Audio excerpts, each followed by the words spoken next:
Job interview প্রত্যেক job সিকারের জন্য খুব গুরুত্বপূর্ণ একটা বিষয়, যে আসলে কোনো একটা জব অপরচুনিটি গ্র্যাব করা সম্ভব হবে কি হবে না, পুরো বিষয়টি ডিপেন্ড করে মূলত আমি ইন্টারভিউটা কীভাবে ফেস করছি।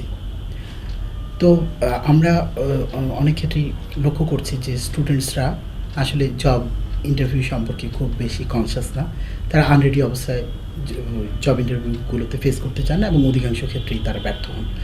তো এই প্রবলেমগুলোকে জব ইন্টারভিউর ক্ষেত্রে অ্যাকচুয়ালি কী ধরনের কোশ্চেন আসলে করা হয়, তাদেরকে কী ধরনের প্রিপারেশন নেওয়া উচিত, তাদের ড্রেস আপ কেমন হওয়া উচিত, কোন কিছু কমন কোশ্চেন থাকে সেই প্রশ্নগুলোর উত্তর কীভাবে দেওয়া উচিত, এই বিষয়গুলোকে অ্যাড্রেস করার জন্যই আমরা মূলত এই ইন্টারভিউ এক্সপিরিয়েন্স শেয়ারিং সেশনটার আয়োজন করেছি। এবং আমরা এই সেশনে আমরা ইনভাইট করছি সেই সমস্ত ছেলেমেয়েদেরকে যারা লাস্ট 3 ইয়ার্সের মধ্যে বিভিন্ন জব ইন্টারভিউ ফেস করেছেন এবং সাকসেসফুলি তারা এখন কোনো একটা অর্গানাইজেশনে কাজ করছেন। তো আজকে আমরা ইনভাইট করেছি আজকের সেশনে মিস্টার মাহতাবউদ্দিন সাহেবকে। তো ইনি কাজ করছেন গ্রামীণফোনে। আমাদের ইন্টারভিউ এক্সপিরিয়েন্স শেয়ারিং সেশনে আপনাকে স্বাগত জানাচ্ছি। তো আমরা আসলে তো আপনি তো জানেন যে আমরা এই সেশনের মেইন টার্গেটটা কি। তো আপনি এই পর্যন্ত কতগুলো জব ইন্টারভিউ ফেস করেছেন? এখন পর্যন্ত আমি জিপিতেই আছি এবং জিপিতে আমি 5টি ইন্টারভিউ ফেস করেছি। জিপির ভিতরেই 5টি ইন্টারভিউ। তো এই ইন্টারভিউগুলো যে আপনি একদম প্রথম যে ইন্টারভিউ যেটা দিয়েছিলেন সেটা সম্পর্কে একটু জানতে চাই। আমার প্রথম ইন্টারভিউ গ্রামীণফোনের সাথে যেটা হয় সেটা হলো 2012 সালে। তখন আসলে আমি ইউনিভার্সিটিতেই স্টুডেন্ট ছিলাম। অর্থাৎ আপনি তখন স্টুডেন্ট অবস্থায় তাহলে পার্ট টাইমার হিসাবে আমি গ্রামীণফোনে অ্যাপ্লাই করি কাস্টমার সার্ভিসে।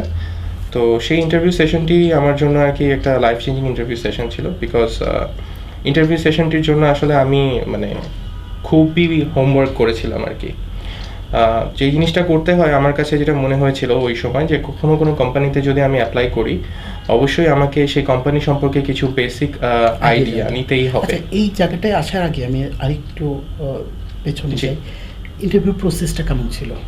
ইন্টারভিউ প্রসেসটা ছিল শুধু একটা ভাইবা নাকি এর মধ্যে অন্যান্য রিটেন টেস্ট কিংবা অন্য ব্যাপার? কাস্টমার সার্ভিসে যখন প্রথম ইন্টারভিউটি দেই সেটি শুধু ভাইবা ছিল। ঠিক আছে। তো ইন্টারভিউ বোর্ডে তো এরপর আপনি আরও 4টি ইন্টারভিউ ফেস করেছেন, আমরা স্টেপ বাই স্টেপ যাবো এগুলোতে। তো আপনার কাছে কি মনে হয় যে ড্রেস আপটা কেমন হওয়া উচিত? অবশ্যই ইন্টারভিউ বোর্ডে বা ইন্টারভিউ ফেস করার জন্য আমাদেরকে ফর্মাল ড্রেস আপ করতেই হবে ছেলেদের জন্য, এবং অবশ্যই ফিমেলদের জন্য অবশ্যই ডিসেন্ট ড্রেস আপ করতে হবে, যেটা আমাদের কালচারের সাথে অ্যাকচুয়ালি ম্যাচ করে। বেসিক যে মিস্টেকটা আমাদের কাছে যেটা মনে হয় যে করা যায় না, সেটা হচ্ছে যে colour selection. As a boy, as a male, আমি যেটা মনে করি যে আমাদের ইন্টারভিউ ফেস করার সময় বা ইন্টারভিউতে প্রিপারেশন করার জন্য, নিজেদেরকে গ্রুম আপ করার জন্য অবশ্যই ফর্মালের সাথে কালার যেটা decent, like black and white যেটা হচ্ছে আমার সবচেয়ে ডিসেন্ট, বা blue shirt with black trousers, formal code যেটা আমরা ফলো করি, একদম textbook office dress up, সেটা ফলো করাটা আই গেস সবসময় বেনিফিশিয়াল হয়। ঠিক আছে, আপনি এখন আমরা চলে যাবো আপনার ফার্স্ট ইন্টারভিউতে, যখন আপনি কাস্টমার সার্ভিসের জন্য প্রথম ইন্টারভিউ দিতে গেলেন। তো প্রথম আপনাকে কোন কোশ্চেনটা করা হয়েছিল? প্রথম কোয়েশ্চেন যেটা আমাকে করা হয়েছিল, এটা তো আপনার জীবনে প্রথম ইন্টারভিউ ছিল? ওটা আমার জীবনে ক্যারিয়ার ওয়াইজ আমার ফার্স্ট ইন্টারভিউ ছিল। বেসিক্যালি আমাকে প্রথম কোয়েশ্চেনটা করা হয়েছিল আমার সিভিটা দেখার পর, যে আমার বাসা আসলে ওল্ড টাউনে। তো যিনি ছিলেন ইন্টারভিউয়ার, ওনার কোয়েশ্চেনটা ছিল যে আপনি এত দূর থেকে কিভাবে আসবেন, এই কোয়েশ্চেনটা ছিল। বেসিক্যালি আমি কোয়েশ্চেনটা শোনার পর আমি তাকে এক্সপ্লেন করেছিলাম যে অ্যাকচুয়ালি আমার বাসা ওল্ড টাউনে হলেও আমি আমার ইউনিভার্সিটিতে ট্রাভেল করছি এবং আমি লং ট্রাভেলিংয়ে অভ্যস্ত। সো আমি যেহেতু ইন্টারভিউ দিতে এসেছি এবং আমি যেহেতু টিউশনস করাচ্ছি, সো আমি আসলে দেখা যাচ্ছে যে ট্রাভেলিংটা আমার জন্য কোনো প্রবলেম বা ইস্যুস হচ্ছে না, আমি পারবো। তো তারপরে আর কি ধরনের কোশ্চেন ছিল? তারপর কোয়েশ্চেনটি ছিল হচ্ছে যে সিজিপিএ রিলেটেড একটা কোয়েশ্চেন ছিল। তৎকালীন ওই সময় আসলে আমার সিজিপিএ 3 ছিল। তো তাদের যে কোয়েশ্চেনটা ছিল যে জব মার্কেটে আসলে সিজিপিএ 3.5 এর একটা বেঞ্চমার্ক থাকে, স্ট্যান্ডার্ড বেঞ্চমার্ক বা ফ্ল্যাগ বেয়ারার। 3.5 যেহেতু আমার সিজিপিএতে নয়, এবং সেক্ষেত্রে তারা আমাকে জিজ্ঞাসা করেছিলেন যে আপনার কি মনে হয় না যে আপনার এখন সিজিপিএটা ইনক্রিজ করাটা মুখ্য হওয়া উচিত? Rather than focusing on this job বা এই জবটা Right. করার থেকে। তো ওই সময় কোয়েশ্চেনটা আমাকে যখন করা হয়েছিল তখন আমি তাদেরকে কি উত্তর দিয়েছিলেন আপনি? আমি অ্যাকচুয়ালি এই কোয়েশ্চেনটা এক্সপেক্ট করেছিলাম বিকজ কেউ আপনাকে এই প্রশ্নটা করবে? জি, বিকজ সিজিপিএ যখনই কারো কম থাকে এটা অবশ্যই একটি অ্যাডেড ডিসঅ্যাডভান্টেজ। সো এটার জন্য অবশ্যই প্রিপারেশন আমার মনে হয় সবার নেওয়া উচিত। আমার আপনি কি মনে করেন যে সিজিপি খুব গুরুত্বপূর্ণ একটা বিষয়? সিজিপিএ গুরুত্বপূর্ণ বিষয়, অবশ্যই গুরুত্বপূর্ণ বিষয়, বাট সিজিপিএর সাথে আরও কিছু এক্সট্রা কোয়ালিটিস থাকতে হবে। শুধু সিজিপিএই যে 100% একজনকে একটা জব কনফার্ম করছে এটা সম্পূর্ণভাবেই পসিবল নয় আর কি। তো আপনি কিভাবে ফেস করলেন, অ্যান্সারটা কিভাবে? আমার অ্যান্সারটা ছিল এরকম যে আমি অ্যাকচুয়ালি তাদের কাছে রিকোয়েস্ট করেছিলাম যে আমাকে কি একটা কাগজ এবং কলম দেওয়া যায় কিনা, তো তারা আমাকে ওটা প্রোভাইড করেন। তো তাদেরকে তখন আমি 8th সেমিস্টারে ছিলাম, তো তাদেরকে আমি দেখিয়েছিলাম যে আমি লাস্ট সেমিস্টারে কি জিপিএ মানে পেয়েছি এবং হচ্ছে আমার কারেন্ট সেমিস্টারে যেই মিড স্কোর, এবং আমি প্ল্যান করেছি যে আমি কত সিজিপিএ মেনটেন করব, এবং আমি তাদেরকে বুঝিয়েছিলাম যে আমার টার্গেট ছিল সিজিপিএ 3.33 নিয়ে বেরোনো। আমি 3.5-এর জন্য ফোকাস করিনি, এবং বাকি যেই 4টা সেমিস্টার আমার জন্য ছিল সেই সেমিস্টারের আমার আউটপুট কিভাবে আমি প্ল্যান করেছি টোটাল প্ল্যানটা আমি ওই কাগজে ড্র করেছিলাম, এবং তারা ওটা দেখে খুব মানে খুব হ্যাপি ছিল যে আমি এই হোমওয়ার্কটা অলরেডি করেছেন। দ্যাট মিন্স হলো বিষয়টা এরকম না যে র্যান্ডম একটা ঘটনা ঘটেছিল, আপনি আপনার টার্গেট সেট করেছেন এবং আপনার প্ল্যান অনুযায়ী আপনি কাজ করছেন। তো দ্যাট মিন্স ওই ইন্টারভিউটা উইন করার ক্ষেত্রে আপনি এই অ্যান্সারটা গুরুত্বপূর্ণ ভূমিকা পালন করছেন। আচ্ছা, আপনার কাছে কি মনে হয় যে ওই দিন যেভাবে আপনি অ্যান্সার করেছিলেন ওটাই বেস্ট পসিবল অ্যান্সার ছিল, নাকি এখন আবার যদি আপনাকে এই প্রশ্নটা আমি করি আপনি কি একই উত্তর দেবেন, নাকি এর চেয়ে বেটার কোনো অ্যান্সার আপনার কাছে আছে? অ্যাকচুয়ালি ওই অ্যাসপেক্টে অবশ্যই যে জিনিসটা ছিল যে কিছু জিনিস ভেগ তো অবশ্যই ছিল, বিকজ হচ্ছে যখন আমি হোমওয়ার্কটা করে দেখাই বা এই ধরনের কোয়েশ্চেন যখন আমাকে করা হয় অবশ্যই এটা আরও ইজিয়ার ওয়েতে অ্যান্সার করা যায়। সিজিপিএ এর ব্যাপারে আসলে এই জিনিসটা আমার কাছে মনে হয়েছে যে এখন যদি আমাকে সেম কোয়েশ্চেনটা করা হতো তাহলে আমি হয়তো বা এভাবে অ্যান্সার দিতাম না। আমি অ্যান্সারটা খুবই ডিপ্লোম্যাটিক, বা আমার দেখা যাচ্ছে যে যেহেতু অ্যাট দিস মোমেন্ট এখনকার কনটেক্সটে আমাকে এই কোয়েশ্চেনটা যদি কেউ করে আমি হয়তো বা আমার অন্য একাডেমিক ব্যাকগ্রাউন্ডগুলোকেও তখন হাইলাইট করার চেষ্টা করতাম যে ওখানে আমার রেজাল্ট ভালো, হয়তো এখানে কোনো একটা আনএভয়েডেবল সার্কামস্ট্যান্সের কারণে আমার সিজিপিএটা অত ভালো ছিল না। ওই ইন্টারভিউতে কি এই দুটো প্রশ্নই কি গুরুত্বপূর্ণ ছিল, না আরো কোনো স্ট্র্যাটেজিক কোশ্চেন আসছিল? স্ট্র্যাটেজিক কোয়েশ্চেন ছিল, সেটা হচ্ছে যে যেটা বেসিক ইন্টারভিউতে হয়, এটা একদম বিগিনার্স একটা মানে জিনিস, এটা অনেকেই আমরা ওভারল্যাপ করি। সেটা হচ্ছে যখন দুজন থাকি ইন্টারভিউ বোর্ডে, এই জিনিসটা খুব কনস্ট্যান্টলি আমার কাছে যেটা মনে হচ্ছে ইন্টারভিউয়ার্সরা আমাকে কনফিউজ করার চেষ্টা করছিলেন।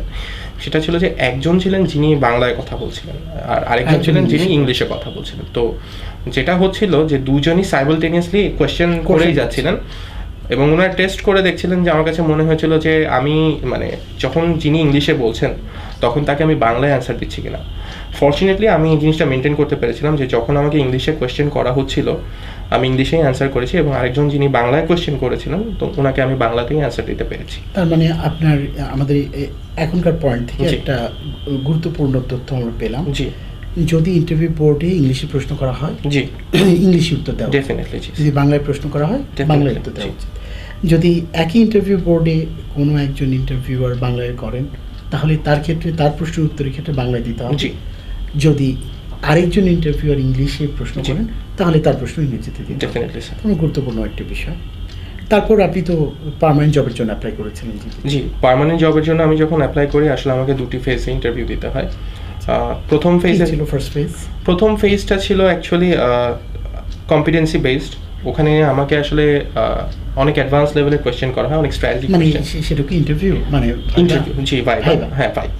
তো ভাইবার জন্য যে কোয়েশ্চেনগুলো আমাকে ফেস করতে হয় সেটা হচ্ছে যে কম্পিটেন্সি বা হচ্ছে চেক করার জন্য আমাকে অনেক সিচুয়েশন দেওয়া হয়েছিল, যে সিচুয়েশনগুলো যেমন একটা সিচুয়েশন ছিল সেখানে আমাকে যিনি ছিলেন আমার ইন্টারভিউয়ার উনি আমাকে একটা কোয়েশ্চেন করেছিলেন যে আপনি কি এমন কোনো সিচুয়েশন বলতে পারেন যেই সিচুয়েশনে আপনি আপনার কলিগকে মানে আপনি আপনার সোশ্যাল রেসপন্সিবিলিটি আপনি আপনার কলিগের জন্য এমন কোনো একটা রেসপন্সিবল কাজ করেছেন যাতে আপনার কলিগ বেনিফিটেড হয়েছে বাট এখানে আপনার কোনো গেইনস ছিল না। তো এরকম একটা সিচুয়েশন আমার পার্ট টাইম যখন আমি ছিলাম তখন ওই রকম একটি ঘটনা ঘটেছিল আমার সাথে, সো আমি ওটা অ্যান্সার করেছি। ওই ঘটনাটাই আর যেই জিনিসটা হচ্ছে যে আচ্ছা এই কোশ্চেনটার পেছনে মানে যদিও এটা ইন্টারভিউয়ারকে হয়তো প্রশ্নটা করলে ভালো হতো, তারপর আমি আপনাকে প্রশ্ন করছি যে সাইকোলজিক্যাল অ্যাসপেক্টটা কি ছিল, ওরা আসলে কি বুঝতে চেয়েছে? জি, আমার কাছে যেটা মনে হয়েছে যে স্যাক্রিফাইস এই কোয়েশ্চেনটা, যে আপনি হ্যাঁ স্যাক্রিফাইস কতটা করতে স্যাক্রিফাইসিং পারেন। বা টিম প্লেয়ার কিনা আমি, বিকজ হচ্ছে আমি যদি দেখা যেত যে ওই সিচুয়েশনে অ্যাকচুয়ালি আমি যদি এরকম নাই শুধু করতাম, আপনার সেলফ ইন্টারেস্টটা দেখাতাম যে আমি এরকম কিছু করিনি বা আমার এরকম কোনো কাজ আমি করিনি, তাহলে হয়তো বা আমি এরকম এক সিচুয়েশন ফেস করিনি, তার মানে হয়তো বা দাঁড়াতে পারে যে আইদার আমি টিম প্লেয়ার না, হয়তো বা আমি স্যাক্রিফাইসিং মেন্টালিটির না। সো আমার কাছে মনে হচ্ছে যে আমার অ্যান্সারটার কারণে তারা এই জিনিসটা অ্যাসিওর করতে পেরেছিলেন যে আমি টিম যে প্লেয়ার এবং আপনি আসলে আপনার ভিতরে টিম স্পিরিট আছে। এক্স্যাক্টলি। তো এটা একটা সিচুয়েশন ছিল। আরো কি কোনো এই ধরনের সিচুয়েশন দেওয়া হয়েছিল? হ্যাঁ, আরও সিচুয়েশন ছিল যে আমাকে তখন জিজ্ঞাসা করা হয়েছিল যে আমার হায়ার এডুকেশন প্ল্যান কি। তো যেহেতু আমি তখন আমার গ্র্যাজুয়েশনটা কমপ্লিট করেছি, আমাকে জিজ্ঞেস করা হয় যে আমি আসলে প্ল্যান করছি কি করব, মাস্টার্সের জন্য হ্যাঁ। নাকি আপনি ফুল ফ্লেজ মাস্টার্সের জন্য কিভাবে আমি ট্রাই করব, কোথায় আমার অ্যাম্বিশন। সো আমি তখন আর কি সেগুলো অ্যান্সার করেছিলাম। তো অ্যান্সারগুলোর আবার কিছু মানে প্রেসিডিং কোয়েশ্চেন্স ছিল, যেমন আমাকে জিজ্ঞাসা করা হয়েছিল যে আপনি মাস্টার্স করতে চান, সো আপনি কোথায় প্রিফার করবেন। তো তখন আমি অ্যান্সার দিয়েছিলাম ঢাকা ইউনিভার্সিটিতে অবশ্যই আমি ট্রাই করব। তো তখন সেটা মানে সাইমালটেনিয়াস কোয়েশ্চেনটা ছিল যে ঢাকা ইউনিভার্সিটি হচ্ছে আমাদের বেসিক্যালি হেডকোয়ার্টার হচ্ছে বসুন্ধরা বারিধারায়। তো আমাকে যিনি ছিলেন ইন্টারভিউয়ার উনি জিজ্ঞেস করেছিলেন যে ঢাকা ইউনিভার্সিটি আমাদের এখান থেকে অনেক দূরে, আপনার বাসা ওল্ড টাউনে অলরেডি, আপনি আসছেন যাচ্ছেন ফাইন, বাট আপনি কি মনে করেন যে আপনি 6টা পর্যন্ত অফিস শেষ করে আবার ক্লাস করতে পারবেন এবং পরের দিন অন টাইম 9টার দিকে আপনি অফিসে এসে রিপোর্ট করতে পারবেন কিনা। সো এই কোয়েশ্চেনটার আমি অ্যান্সার দিতে পেরেছিলাম, বিকজ আমি তাদেরকে বোঝাতে পেরেছিলাম যে আমি আসলে লং ট্রাভেলিং করে আর কি অভ্যস্ত। সো আমি ওভাবে আর কি একটা প্ল্যান করে রেখেছিলাম। এখানেও আমার একটা গ্রাউন্ড ওয়ার্ক আপনার এখানেও একটা প্ল্যান ছিল। জি, অর্থাৎ আপনার প্রিপারেশন ছিল, প্রিপারেশন ছিল, কোশ্চেন যদি আপনাকে করা হয় জি আপনি তাহলে কি এক্স্যাক্ট উত্তর দেবেন। তো ঠিক আছে, ফার্স্ট ফেজ মূলত কম্পিটেন্সি টেস্ট করা হয়েছিল আপনাকে। সেকেন্ড ফেজটা কিরকম ছিল?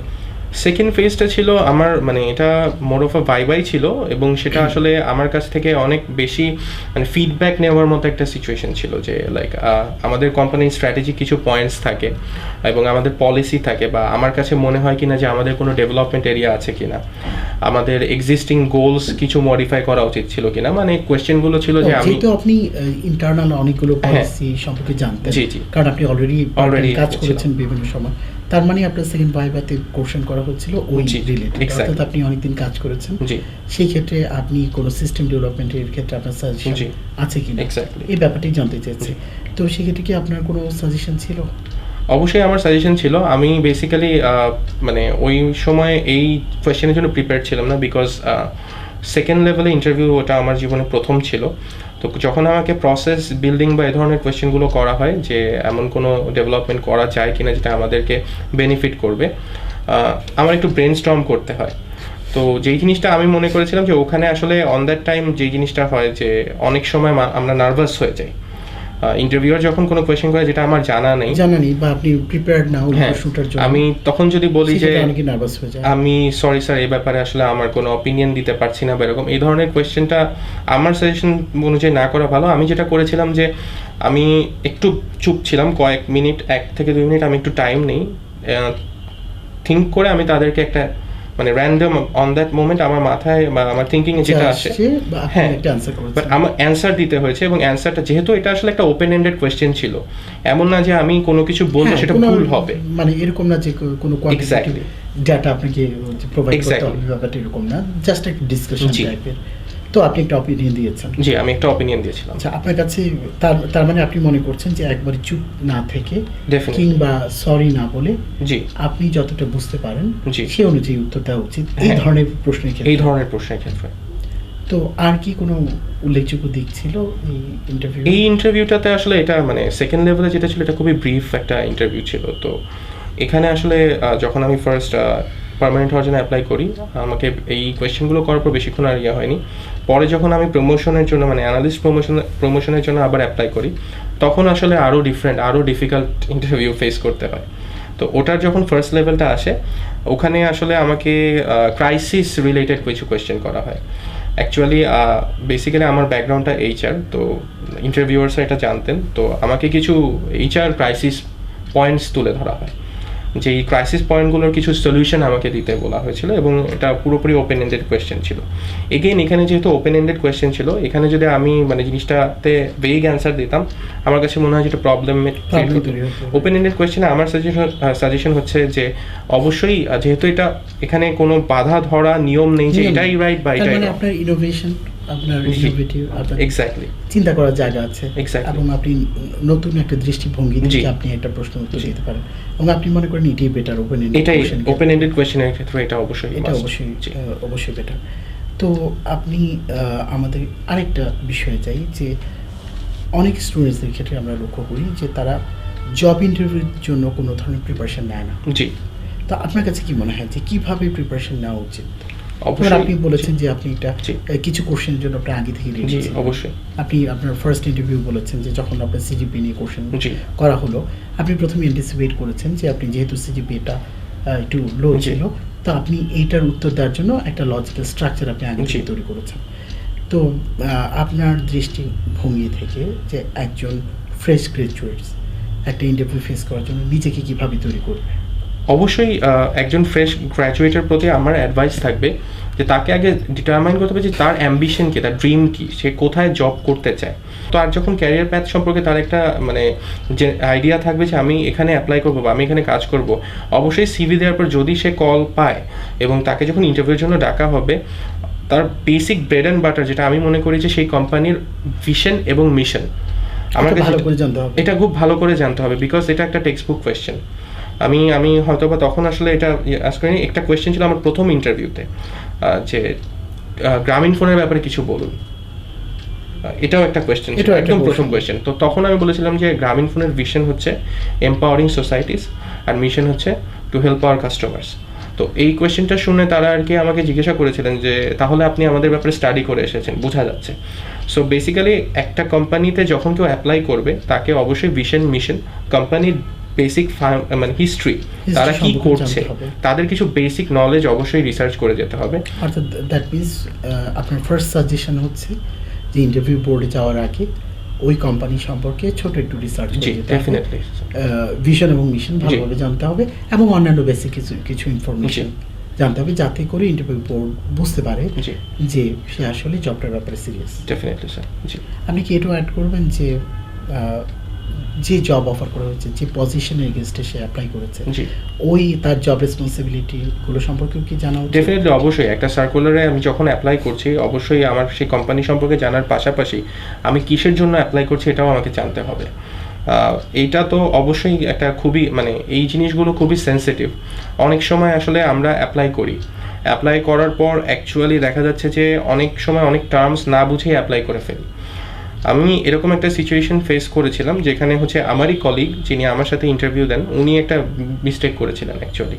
তো আমরা যখন ফার্স্ট দুজন মিলেই অ্যাপ্লাই করি, এটা হচ্ছে আমার যেটা ছিল যে ওখানে একটা মানে পয়েন্ট ছিল জব ডিসক্রিপশনে যে must have good knowledge about KYC. তো আমি তখন যখন ওটা দেখলাম পোস্টিংয়ে যে হোয়াট ইজ কেওয়াইসি, আমি তখন জিনিসটা বুঝতে পারিনি। তো আমি তখন উইকিপিডিয়ায় কেওয়াইসি লিখে সার্চ করি। কেওয়াইসি লিখে সার্চ করার পর বিভিন্ন সাজেশন আসে। তো ওখান থেকে আমি যেটা বুঝতে পারলাম যে বেসিক্যালি যেহেতু আমরা গ্রামীণ ফোন একটা কাস্টমার সেন্ট্রিক কোম্পানি, কেওয়াইসির অ্যাব্রিভিয়েশনটা ছিল যে know your customer, know your customer. তো এই জিনিসটা আমি প্রিপেয়ার্ড হয়ে যাই। তো লাইক আমাকে কিন্তু আমার সেকেন্ড লেভেল ইন্টারভিউতে এই জিনিসটা জিজ্ঞেস করা হয়েছিল যে আপনাকে কি করতে হবে আপনি জানেন কি না। আর অবশ্যই তখন আমি জিজ্ঞেস করেছি, আমাকে আমার প্রথম অ্যান্সারটা ছিল ইয়েস, আমি আমার must have knowledge on KYC, এবং আমার এই কাজগুলো করতে হবে। অন দি আদার হ্যান্ড আমার যিনি কলিগ ছিলেন উনি এই জিনিসটা মানে ওভারল্যাপ করেছিলেন, কেওয়াইসি জিনিসটা জানতেন না। এবং উনি এখানে ওনাকে যখন জিজ্ঞেস করা হয় বেসিক্যালি ইন্টারভিউ দিয়ে আসার পর আমাদের ডিসকাশনে উনি আমার কাছে কনফেস করেছিলেন যে উনি এই ব্যাপারটা অ্যান্সার করতে পারেনি, যে কেওয়াইসির মিনিং বা অ্যাব্রিভিয়েশনটা উনি অ্যান্সার করতে পারেনি। তো আপনার সঙ্গে এই কনভারসেশন থেকে আমরা বেশ কিছু গুরুত্বপূর্ণ তথ্য পেলাম যে অ্যাকচুয়ালি কিভাবে একটা ইন্টারভিউর জন্য প্রিপারেশন নিতে হবে, কী ধরনের প্রশ্ন আসতে পারে, এবং আগে থেকেই কিছু কিছু কৌশলের জি। ক্ষেত্রে নিজেকে প্রস্তুত রাখতে হবে। Definitely, sir. বিশেষ করে নিচের যদি কোনো উইকনেস থাকে যেটা আসলে ইন্টারভিউ বোর্ড বুঝতে পারবে, জি। যেমন আপনি একটু উদাহরণ দিয়েছেন যে সিজিপি যদি লো থাকে, জি। তাহলে এই কোশ্চেনটা তাকে ফেস করতেই জি। হবে। তো সে যদি আগে থেকেই একটা গুড অ্যান্সার রেডি করে রাখে জি। তাহলে তার জন্য ভালো হয়। জি। তো আমরা আশা করছি আমাদের যারা ভিউয়ার্স আছে তারা আমাদের আজকের এই কনভারসেশন থেকে তারা উপকৃত হবে। তো আপনি আমাদের এই প্রোগ্রামে আসার জন্য আপনাকে অসংখ্য ধন্যবাদ। আপনাকেও ধন্যবাদ স্যার আমাকে ইনভাইট করার জন্য। Thank you.